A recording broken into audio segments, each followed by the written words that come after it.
Petit ou grand écran, Louise Bourgoin sera omniprésente durant l'année 2023.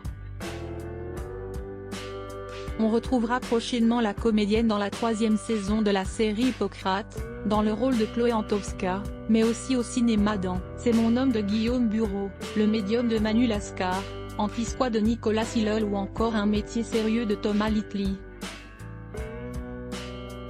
Depuis le 4 février dernier, l'actrice est à l'affiche du drame fantastique La Montagne.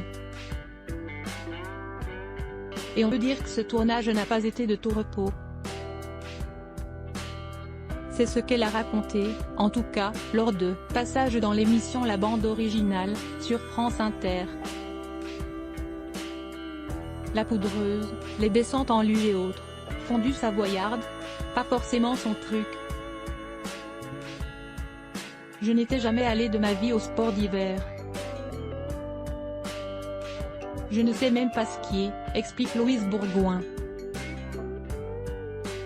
J'ai eu des difficultés à respirer, j'étais très fatiguée pour monter 3 marches, et puis surtout j'avais mal à la tête.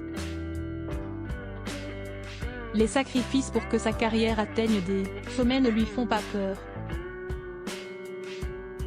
Pourtant, la maman de 41 ans reste traumatisée par un certain chapitre de cette expérience.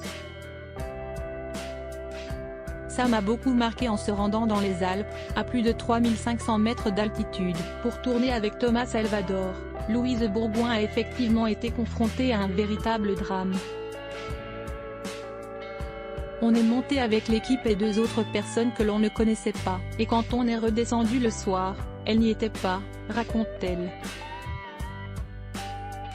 Ils sont morts en montagne à la réouverture. Ça m'a beaucoup marqué.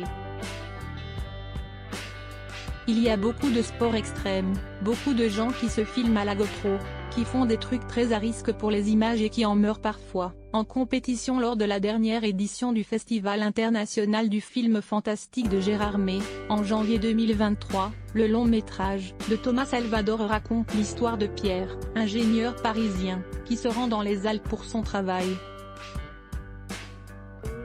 Attiré de manière inexplicable par les hauteurs, il s'installe un bivouac pour ne plus jamais redescendre. Il découvre alors de mystérieuses lueurs qui parcourent les parois de la montagne.